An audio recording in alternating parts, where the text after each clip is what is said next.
Hello folks, I hope that you're having just a great day and keeping yourself safe in our modern COVID world. Today I want to take a look at The Black Unicorn by Terry Brooks. We'll be taking a look at this here in a moment for you, doing a review for it too.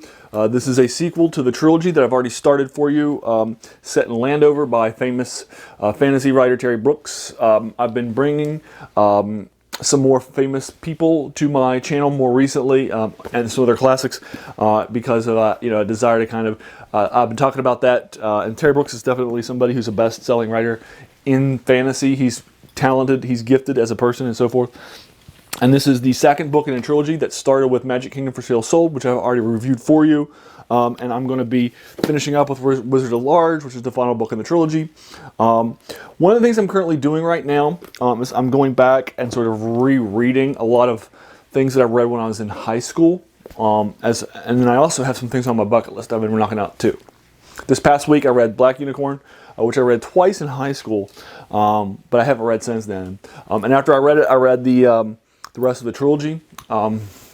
I entered the trilogy with book 2. My grandmother bought me this copy of the book when I was in high school. It's a beat up copy of the book. I even glued the binder back together again. And I read this book twice when I was in high school, but I haven't gone back and read it since. So I went back and reread it to see if it stands up. And it does. I really enjoyed it. I devoured it in less than 2 days. I blew it out of the park, and so forth. And I also went back to reread this trilogy. And I'm going back and rereading some classics that are from high school that I read once or twice when I was in high school or junior high, when I was devouring books at a very quick clip, that I haven't gone back to since. And so this is the first of that. And so as I go into some other ones, I'll also be sort of talking about those with you too, and engaging you with those. So let's go ahead and get started with the Black Unicorn, where I'm going to review it for you. And then I'm also going to give you a quick synopsis of it too. So let's start with a quick synopsis of the first little bit of the Black Unicorn. We're opening up. This is a sequel to Magic Kingdom for Sale Sold, where our main concept of this, which is a series that never takes itself too seriously. It's laden with jokes and humor. It's funny. I think Terry Brooks is a better writer with this. The main character is a trial lawyer who became so jaded with what was happening to his field. His field's going downhill, and he has this strong belief in the power and sanctity of law and helping people, and so forth. And he sees his field going downhill, so he has becoming increasingly disillusioned with it. Also, his wife died too. So, in the first book, he sees an advertisement for a Magic Kingdom for sale for $1 million. He buys it, and he journeys forth only to find out that there hasn't been a king here for 20 years. His wizard is a person who barely can cast magic appropriately and typically fails spectacularly in his magic. That's his court wizard. His scribe was turned into a dog by the wizard and can't be turned back.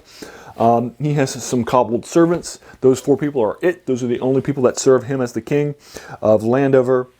It's been vacant for 20 years. The people that would normally be loyal are no longer loyal. They've gone off for their own, like the Lords of the Greensward,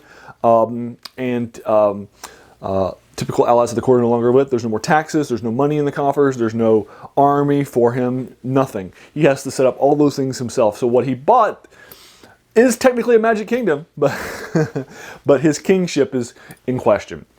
And he has this symbol of his kingship which is the medallion, which has his castle and a paladin image on it. And that's the symbol of his kingship. It lets him speak the local language. It lets him prove that he's actually the appropriate king and so forth. So he sets about in the first book to reestablish himself as the king of this world. Sometimes with spectacularly funny and failures, and that sort of a thing. It's incredibly strong. And again, the series never takes itself too seriously in the first book.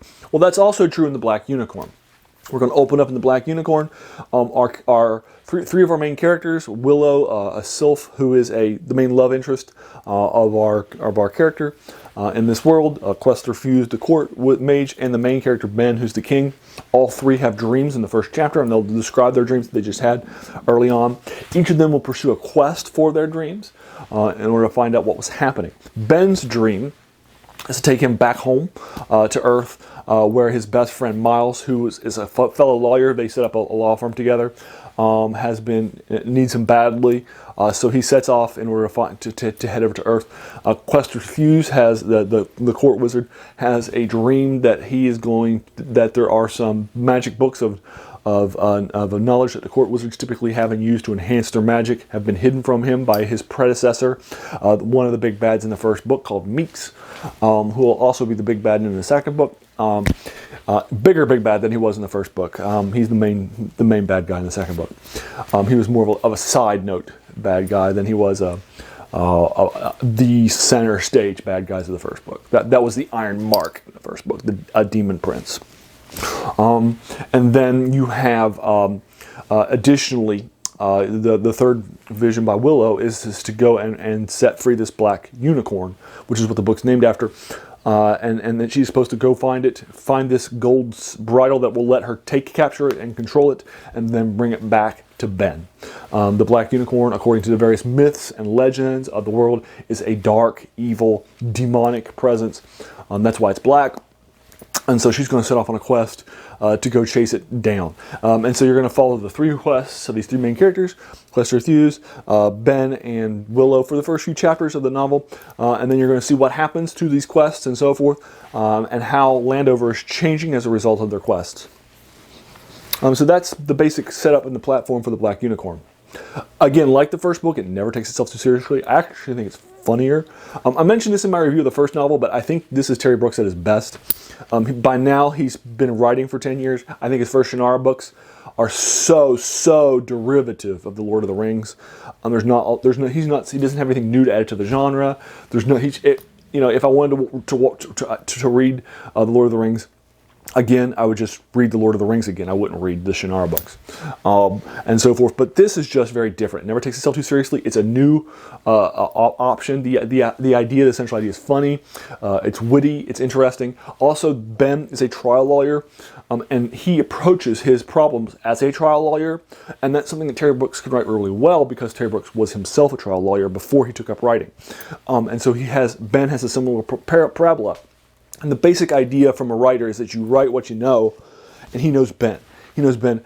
Ben is a much better, much more lived-in character than any character from the Shannara series, and so forth. So I really enjoyed this. I think this is where Terry Brooks is at his best as a writer, is in the series, and so forth. And now that I'm coming back to it and rereading the novels in it, I still think that it's highlighting that view for me.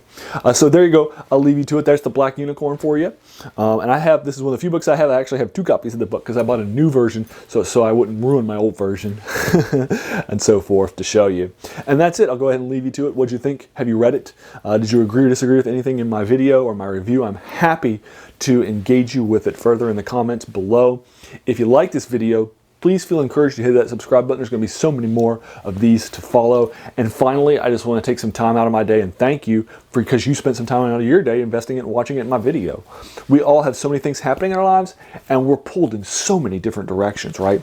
So the fact that you spent this time with me is incredibly, incredibly humbling, and I really do appreciate it. So thanks again, and have a great day.